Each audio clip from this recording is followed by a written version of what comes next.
بڑے ہو تو بڑے بنو. ہمارے نبی آپ سسر بھی ہیں نا, آپ نے 4 بیٹیوں کی شادیاں کی, 2 تو ایک ہی کو دے دیں عثمان کو,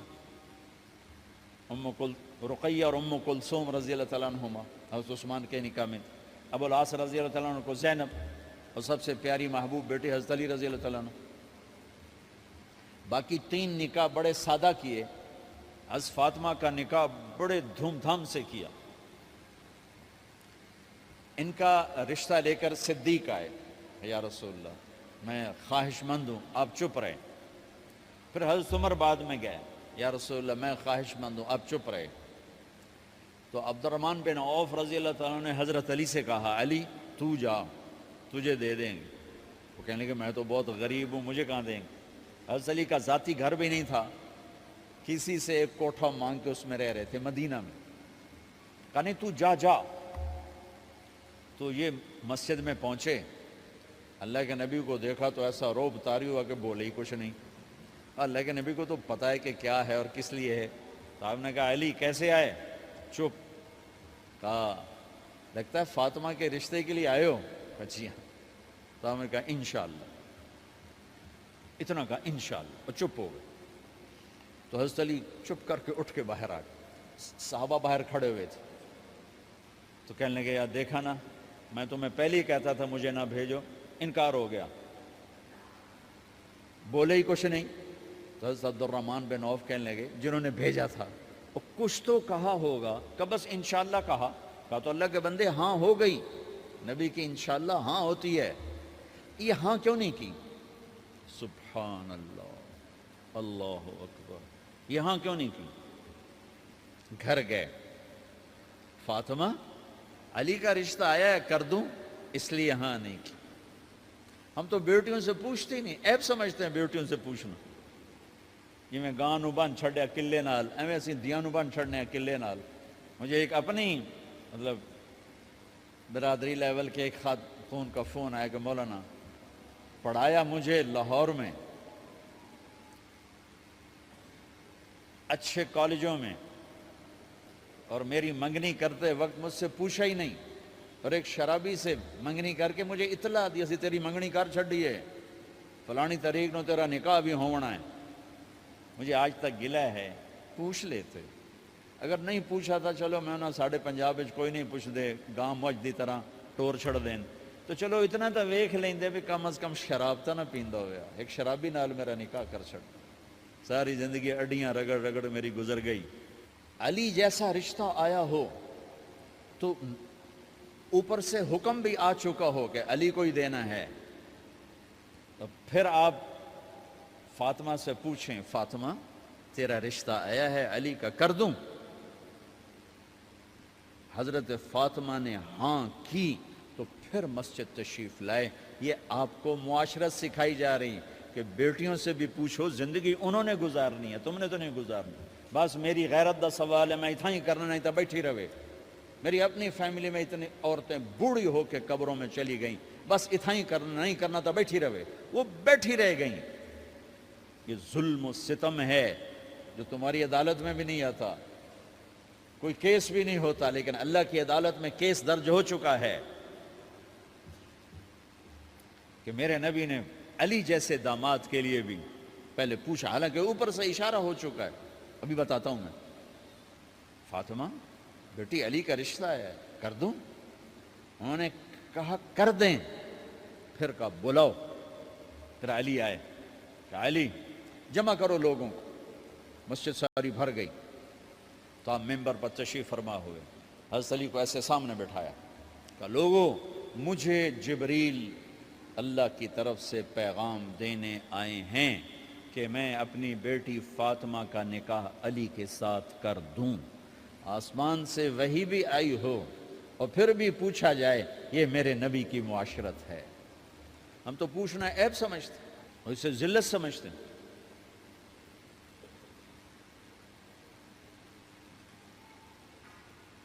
پھر آپ نے اتنا بڑا اہتمام کیا. مسجد نبوی پرانی جو آپ کے زمانے کی تھی, بہت بڑا ہال تھا, اس کا بھرا ہوا تھا. آپ نے سب کو شہد کا شربت پلایا, خود نکاح پڑھایا. نکاح کا خطبہ پڑھ کیا، پھر کہا علی میں نے فاطمہ بنت محمد کو 400 درم مہر کے عوض تمہارے نکاح میں دیا، تو نے قبول کیا؟ انہوں نے کہا جی میں نے قبول کیا، اور سجدے میں چلے گئے اور زور سے دعا مانگی، رب اوزعنی ان اشکر نعمتک التی انعمت علی وعلی والدی وان اعمل صالحا ترضاہ واصلح لی فی ذریتی انی تبت الیک واننی من المسلمین۔ میرے نبی نے کہا آمین، زور سے کہا آمین، نکاح ہو گیا۔ رخصتی ہوئی 6 مہینے بعد، 1 مہینے بعد، 1 سال بعد، 3 روایات ہیں، فوراً 4 روایات، لیکن زیادہ صحیح ہے دیر کے بعد، فوراً نہیں ہوئی، کچھ عرصے کے بعد رخصتی ہوئی۔ حضرت عقیل آپ کے بھائی وہ کہنے لگے علی اب رخصتی ہو جانی چاہیے، تو یہ دونوں مل کر آئے سلمان فارسی کے پاس کہ سلمان بھائی ہماری رخصتی کروا دو۔ سلمان فارسی کا بڑا احترام تھا، انہوں نے جا کر بات کی ام سلمہ رضی اللہ تعالیٰ عنہ سے۔ ام سلمہ نے بات کی اللہ کے نبی سے، کہا ہاں ہاں آ جائے، لے جائے، آ جائے لے جائے۔ تو علی رضی اللہ تعالیٰ عنہ اپنی اونٹنی لے کر آئے، تو حضرت علی کا گھر وہ کرائے پر گھر تھا ایک کونے پر، تو وہاں اسماء بنت امیس اور ام ایمن گئیں اور اس کے فرش کو لیول کیا، فرش میں سرخ مٹی ڈال کے اس کو لیول کیا اور دیواروں کی پوچا پاچی کی اور وہاں کھوٹیاں لگائیں کپڑے ٹانگنے کے لیے۔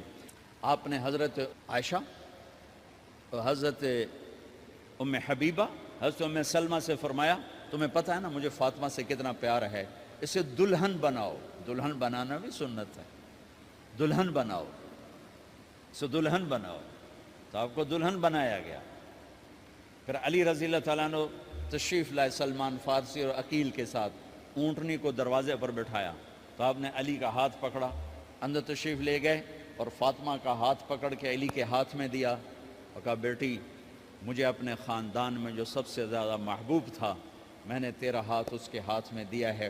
پھر کہا علی تجھے نبی کی بیٹی مبارک، نبی کی بیٹی مبارک۔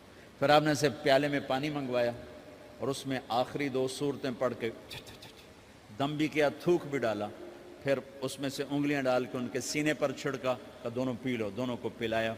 پھر باہر تک چھوڑنے آئے، حضرت علی نے آپ کو اونٹنی پہ بٹھایا، آپ نے 2 عورتوں کو ساتھ بھیجا، ام ایمن اور اسماء بنت امیس۔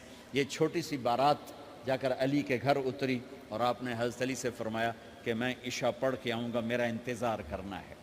تو عشاء کی نماز کے بعد آپ تشریف لے گئے، آپ نے دوبارہ پیالے میں پانی منگوایا اور اس پر آخری 2 سورتیں پڑھ کے دم کیا، پھر ان کے سینے پر چھڑکا، یہاں بازوؤں پر چھڑکا اور کمر پر چھڑکا اور دعا دی اللہم اسد جدہما وجمع شملہما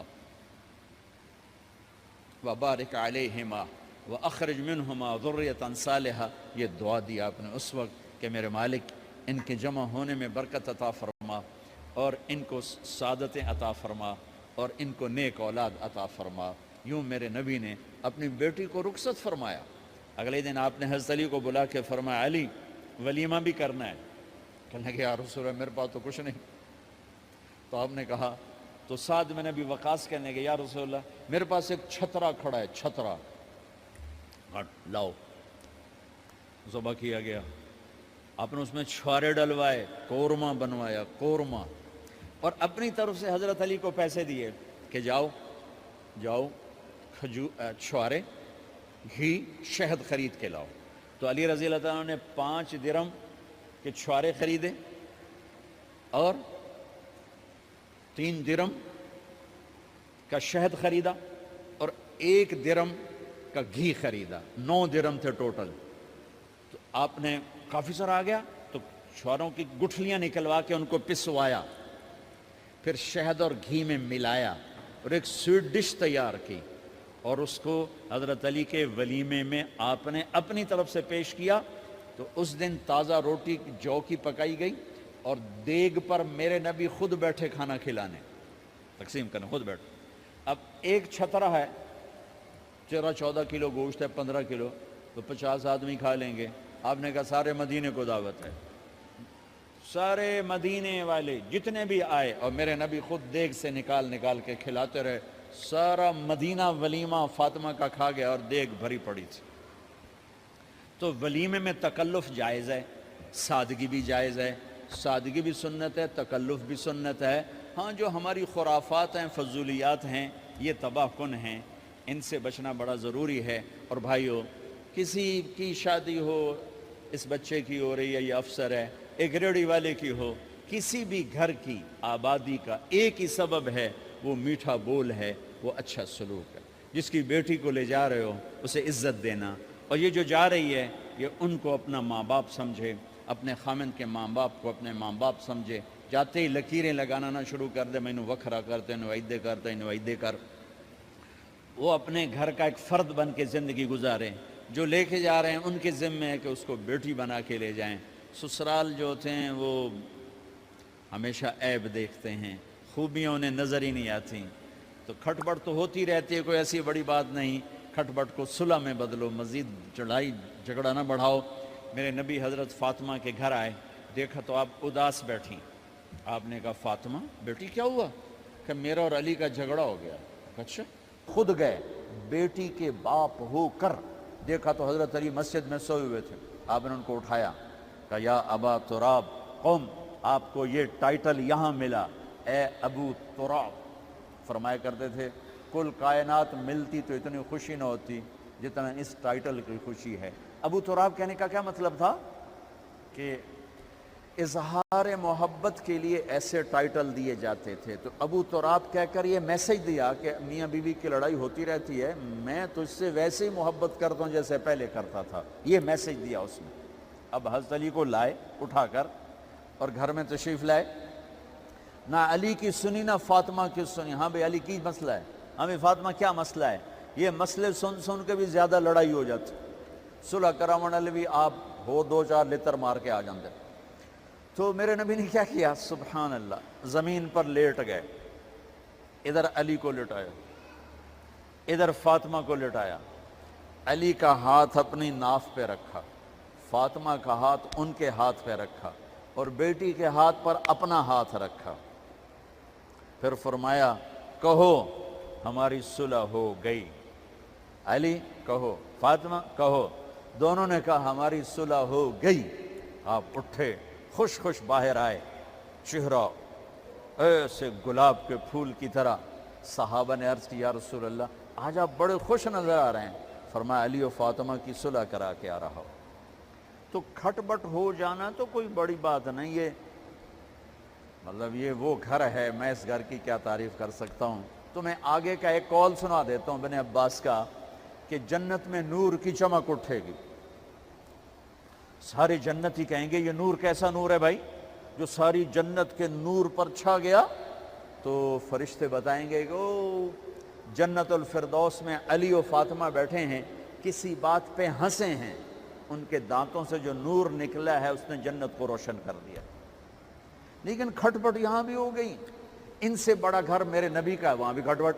ایک دفعہ آپ نے حضرت عائشہ سے کہا مجھے پتہ لگ جاتا ہے جب تو مجھ پہ ناراض ہوتی ہے، مجھے پتہ چل جاتا ہے۔ انہوں نے عرض کی یا رسول اللہ آپ کو کیسے پتہ چلتا ہے؟ کہ جب تو مجھ پہ ناراض ہوتی ہے نا تو قسم اٹھاتے ہوئے کہتی ہے ابراہیم کے رب کی قسم، اور جب مجھ پہ راضی ہوتی ہے تو پھر تو قسم اٹھاتے ہوئے کہتی ہے محمد کے رب کی قسم۔ کہ ایسے مجھے پتہ چل جاتا ہے جب تو کہتے ہیں نا ابراہیم کے رب کی قسم، تو مجھے پتہ چل جاتا ہے کوئی کھٹ بٹ ہو گئی ہے۔ تو نبی کے گھر میں بھی ہو جاتی ہے، یہ مسئلہ تو ختم ہوگا۔ جنت میں ہمارے ذمہ ہے کہ ان چیزوں کو کم کریں، یہ ایک میرے نبی کی معاشرت ہے میرے بھائیوں، اسے سیکھو، اسے سمجھو، اسے پڑھو۔ تو بھائیوں میرا نبی ایک زندگی دے کر گیا ہے، یہ چونکہ شادی کا موقع ہے اس کو میں نے تفصیل سے بیان کیا ہے، اس کی تفصیل بیان ہی نہیں کی جاتی۔ یہ اتنی ضروری ہے جتنی نماز ضروری ہے۔ نماز تو 5 وقت پڑھیں گے، زندگی 24 گھنٹے روپ بدل رہی ہے، ہر روپ میں میرا نبی کیا چاہتا ہے اس کو سیکھو، اس کو سمجھو، کرو گے اللہ آپ کو چمکائے گا، بنائے گا۔ اپنی کمائیوں میں حلال لاؤ، حرام سے بچو۔ جج بھی بیٹھے ہیں، وکیل بھی بیٹھے ہیں، کسی ظالم کے وکیل نہ بنو۔ وَلَا تَقُلْ لِلْخَائِنِينَ خَصِيمًا۔ آپ کو ایک آیت میں جوڈیشری، جج، مقننہ اور وکلاء کا پیغام اللہ کا سنا دیتا ہوں۔ إِنَّا أَنزَلْنَا إِلَيْكَ الْكِتَابَ بِالْحَقِّ لتحکم بین الناس بما اراک اللہ ولا تقل للخائنین خصیما، مقننہ قانون ساز، تو انا انزلنا الیک الکتاب بالحق، قانون بنانے کا حق اللہ کو ہے، اللہ کے قانون کو اپناؤ۔ آگے جج حضرات، فحکم لتحکم بین الناس بالحق، ججوں کو حکم ہے کہ حق فیصلے کرنا، بک نہ جانا، دب نہ جانا، حق کے فیصلے کرنا۔ تیسرا وکلاء کو، ولا تقل للخائنین خصیما، ظالم بددیانت کی وکالت کے لیے کھڑے نہ ہو جانا ورنہ مارے جاؤ گے، مارے جاؤ گے۔ ولا تقل للخائنین خصیما، ان کے لیے دلائل قائم نہ کرنا ورنہ ہلاک و برباد ہو جاؤ گے۔ تو بھائیو، یہ نکاح کو ذرا میں نے تفصیل سے بیان کی ہے کہ یہ زندگی ہے جس کو سیکھنا ہے۔ حلال کماؤ، بچوں کو حلال دو، بیوی کو حلال دو۔ اللہ کی قسم حرام سے کبھی بہار نہیں آتی، اور حلال پہ کبھی خزاں نہیں۔ حلال کھانا، حلال کھلانا، تو تم شاد و آباد رہو گے۔ اللہ میں عمل کی توفیق۔